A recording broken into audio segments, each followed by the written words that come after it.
I wanted to say that now because it's not something I've ever talked about in any of my other fertility videos, and I have come to realize that that is something important. So that is something we are doing differently this time around, conceiving our fourth baby.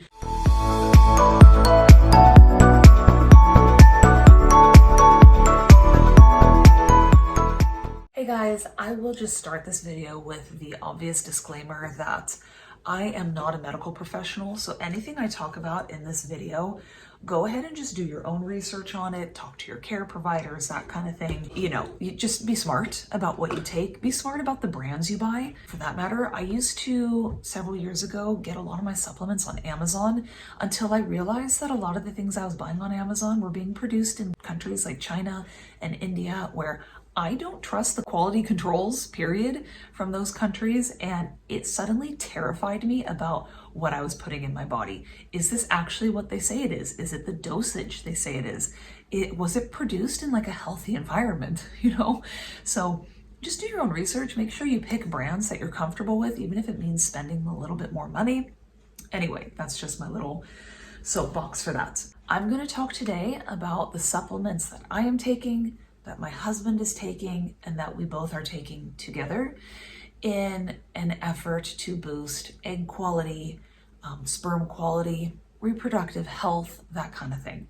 So let's dive in. Every day I take a full dose of this L-arginine blend. It's got a little bit of maca root included in it, but not much. And then it has also a couple little bits and bobs, like a little bit of magnesium and zinc and that kind of stuff. But I take L-arginine because I have very light periods. And so every time I'm trying to conceive, I try to take a couple supplements that are known to just boost blood flow and circulation and that kind of thing, and sort of like make, you know, your reproductive tract fluffy and full of good blood and stuff like that. So that's why I take that. This is 3 capsules a day. I take also 1 teaspoon of this yellow maca root powder dissolved into water. I take this daily, no matter whether I am TTCing or not. I love the clean energy it gives me. I feel like it gives me a lot of mental clarity, much better than caffeine.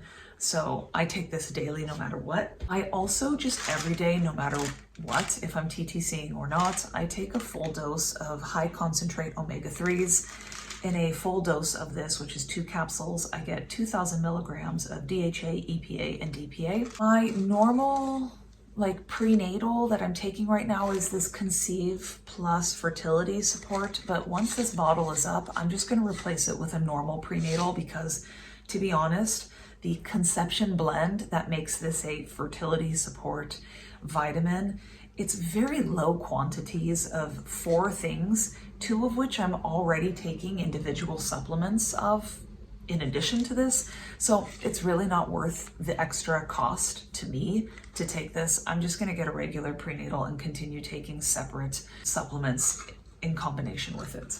Every day I take 1 capsule of this tart cherry supplement by the brand Solgar. The full dosage is 1 to 2 capsules, but I only take a half dose. And 1 capsule is 250 milligrams of tart cherry. Tart cherry is full of polyphenols. It's a high antioxidant food supplement, and it's also a known anti-inflammatory agent, which is like a double whammy good thing for conception because in theory, it will boost your egg quality and it will also reduce inflammation. When you're trying to implant an egg in your uterus, you just don't want inflammation. Inflammation is the enemy. Also, in terms of food-based antioxidant, I take a pomegranate supplement every day. Again, this is 1 to 2 capsules a day. I only take 1 a day. And the dosage in 1 capsule is 400 milligrams of whole fruit and 100 milligrams of the seed. Now, in a perfect world, I would just eat pomegranate every day. And as I've done some research, apparently the dosage of pomegranate is 1 cup of seeds per day. But unfortunately, I live in the North Pole where everything, like all the exotic fruits, are imported. They're super expensive. They're under-ripened. They're poor flavor. Unfortunately, this is just one of those things where it's more effective and cheaper for me to just buy the supplements. Another thing that just I do is every day I drink a couple cups of red raspberry leaf tea per day. In the months that I am trying to conceive, I abstain from drinking red raspberry leaf tea after 5 DPO because technically it can cause uterine contractions, so not something you want if an egg is trying to implant. But otherwise, every day I drink 2 cups of this, and it's one of those teas that's just known to help with circulation and good blood flow, and it tones your uterus, so it's just good for reproductive health, particularly if you are trying to conceive.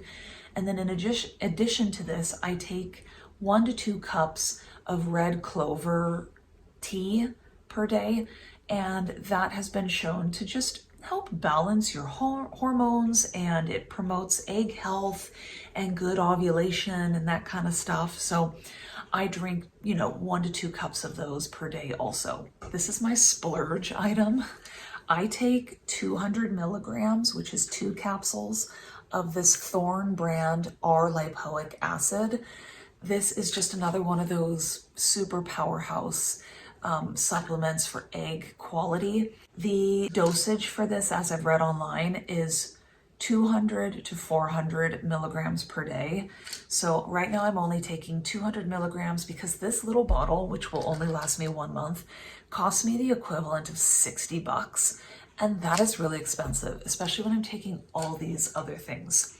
So I'm taking like the lowest recommended dose. I also just wanted to say one thing because this was a little confusing for me in the beginning and I had to do a little bit of extra reading. There is ALA, which is alpha lipoic acid, and then there's RLA, or sometimes it's called RALA, which is R alpha lipoic acid. I forget what the R stands for, but from everything I've read, you want to get the RLA because it's so much better than the ALA. It's so much more expensive, but it is better. Now, I'm sort of stopping with that one because that, I said, is my splurge item. It comes at the expense of not being able to do another splurge item. So in addition to all of those things, I'm now getting into what my husband and I both take. And we're both currently taking a couple different strengths of CoQ10. When I was trying to conceive my middle kid and then also my third kid, I decided to take the ubiquinol form of CoQ10 because it's just more potent. It's more bioavailable. It's a more potent antioxidant. Unfortunately, it is just so much more expensive. And when I was researching brands that I felt comfortable with, the brands that I feel comfortable with, they're just so cripplingly expensive. So I have decided I was going to stick with the RLA. That's going to be my splurge supplement. And I'm just going to take regular CoQ10. This is the ubiquinone version of CoQ10. And, it's just not as effective. But from everything I've read, even like infertility websites, IVF websites, they all recommend CoQ10. They don't say you have to take ubiquinol. They say ubiquinol is better. You're going to get your bigger bang for your buck, but they also say that regular CoQ10 is fine. So that's why I'm deciding to take just regular CoQ10. My husband and I each are taking 200 milligrams, which is 2 capsules of this. The brand is Doctor's Best. They say it's high absorption. I don't know if that's like really true or not, but what makes it high absorption is that they include a black pepper extract. And apparently from what I've read, black pepper extract actually helps you absorb certain supplements and such. So I think that's why they say it's high absorption. Anyway, he and I both take 200 milligrams of this. And then in conjunction with that, he and I both also take 1 capsule of this. This is just the Healthwell brand. I'm comfortable with it. And this is 300 milligrams per capsule. So all in all, we are each taking 500 milligrams of CoQ10. From what I've read, 600 milligrams is the recommended fertility dosage. I'm fine with 500 milligrams for now. We are both also taking 1 capsule of this. It's grapeseed extract. The dosage for this is 1 to 2 capsules a day. We are both just taking 1 capsule. And the amount that you get from this is 320 milligrams of vitamin C, 36 milligrams of calcium, and then 100 milligrams of grapeseed extract per capsule. And this is just another one of those food-based, I guess you could say, antioxidants. I want to say that grapeseed is included in resveratrol. Resveratrol, is that what it's called? Don't quote me on that. But anyway, just an antioxidant. It boosts egg quality and sperm quality, supposedly. We are both taking a selenium and vitamin E supplement also. This is 200 micrograms of selenium and 30 milligrams of vitamin E per capsule, and we each take one per day. And this just is another antioxidant. It helps reduce oxidative stress. The reason antioxidants are important for fertility is that oxidative stress is what fragments and damages DNA. That's what breaks down the quality of our eggs, and I guess sperm also. And it's what can make problems arise. You know, your eggs suddenly they're not capable of being fertilized, or you come up with trisomy issues and stuff. So that's why I'm taking so many antioxidants. Another thing we both are taking is, I take 2 of these per day. My husband currently only takes 1 per day. It is NAC. I also call it NAC. I don't know what you're actually supposed to call it, but this converts to something called glutathione in your body, and it just helps with egg quality. It helps with oxidative stress and such. Each one of these pills is 500 milligrams. I have read that the standard dosage of NAC is like 1,500 milligrams per day. So I take 1,000 milligrams per day. My husband gets 500 milligrams. There also is a little bit of NAC in this, but not much. So that's why I take this also. We also take, and we take this every day, just no matter what, we take a vitamin D3 supplement, just good for fertility health, overall health, immune health. And we both also take 3 milligrams of melatonin at night. This is just another one that has been shown in clinical studies to boost egg quality and also to boost, like, I guess, implantation rates or successful pregnancy rates. They've seen that in clinical studies in IVF trials. So that can't hurt, right? Something interesting to note about melatonin, I have read that long-term usage is not the best thing. So you want to stick with the lowest dose possible. In clinical studies, they tried everywhere from 3 to 10 milligrams, and they both, like all the quantities they used, had the same effect. So they recommend using 3 milligrams because it's the lowest dose of what's considered effective. But tart cherry, if you guys end up taking this too, you should take it at night, because this also either has melatonin or it boosts your natural melatonin. There's something about melatonin with tart cherry, so it can help make you drowsy in the right quantities.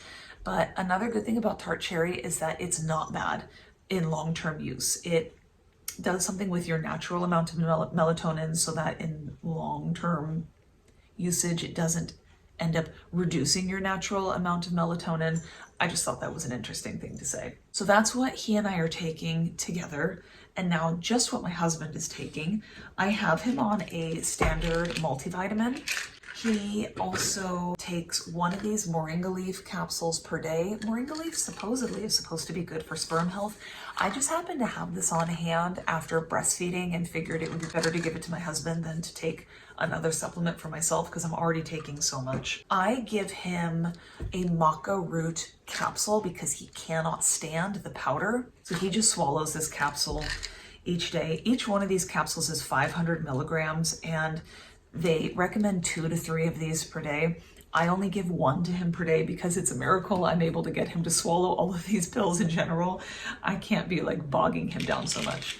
And then I do give him an extra zinc tablet each day. This is 15 milligrams extra. And so that's just what he takes in conjunction to the things that he and I take together. So that's the supplemental regimen we're on right now. I do know that you can't out supplement a bad diet. So yes, I take all of these things. Are they necessary? I don't know.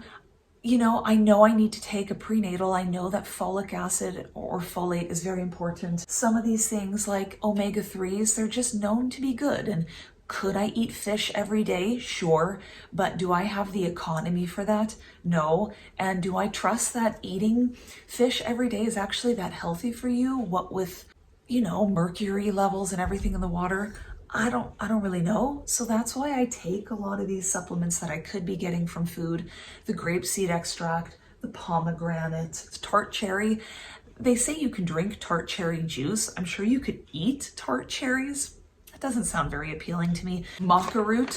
Perhaps I could eat the root. Where do you even get maca root? Definitely not in the North Pole of Sweden. It just is easier for me to get some of these antioxidants into my body through supplements. I have to say that these supplements, some of them I've been taking since March, some of them I've been taking forever, but some of them in particular I've been taking since March, some I have been taking since April or like mid-April. So I have not been on a lot of these for long enough for them to fully be impacting my egg quality. If I wanted that to happen, I'd probably wait until, next month, which is going to be our first month trying to conceive in earnest, or else in July. So I have to be taking these things for a while for them to really be having their full effect on me. And the same goes with diet. I can't say I've been the absolute best with eating lots of fresh vegetables, green, leafy things. And like when I was trying to conceive my third child, I was so shocked at how quickly we conceived him, especially given the fact that I was 38. But then I realized I had been eating farm fresh foods daily for months before conceiving him. I had been eating one red bell pepper every day for over a year. I think 18 months leading up to conceiving him. Red pepper is full of vitamin C. Vitamin C is a fantastic fertility agent, antioxidant, fertility booster, that kind of thing. Good for your reproductive health.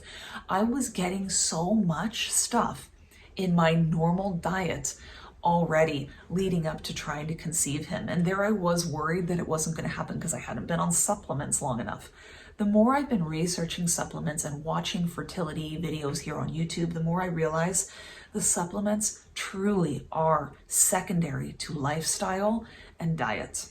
And I need to improve on that. So this month we did skip trying to conceive, and I dedicated it to making sure I get 2 liters of water in every day because I've been horrible with water. I've been making sure to eat a salad every day. I eat eggs, 4 of them pretty much every day as a regular part of my diet because our hens produce them like crazy. So I have been trying to continue with that because eggs have a bunch of micronutrients in them that are very healthy. I've been trying to reduce the amount of processed meats and increase the amounts of fresh meat or fresh protein sources. The fish I've been eating, it's not been wild caught. A lot of it has been farmed, which is terrible. So I've been trying to make some honest effort in cleaning up my diet and making it more fertility friendly. I have been trying to reduce the amount of plastics I use in my kitchen and trying to only store or reheat my food in glass instead of like plastics and things like that. I've been mindful about the things I've been putting on my skin. There are a lot of environmental factors that I have learned about as I've been trying to figure out ways to boost my fertility because I'm going to be 40. I am at that age where these things truly matter and truly make a difference. And I realize now that all this time I've been spending so much time focusing on supplements when supplements are really not like the biggest piece of the puzzle. The biggest piece of the puzzle is how you treat your body every day and the things you put into it, the things you put on it. So I wanted to say that now because it's not something I've ever talked about in any of my other fertility videos, and I have come to realize that that is something important. So that is something we are doing differently this time around, conceiving our 4th baby. I am trying to be very intentional about those things. So that's the end of this video. And if anything changes, I will document it in my future TTC cycle videos. But for now, that is the name of the game. So thank you for watching, and I'll catch you guys in my next video.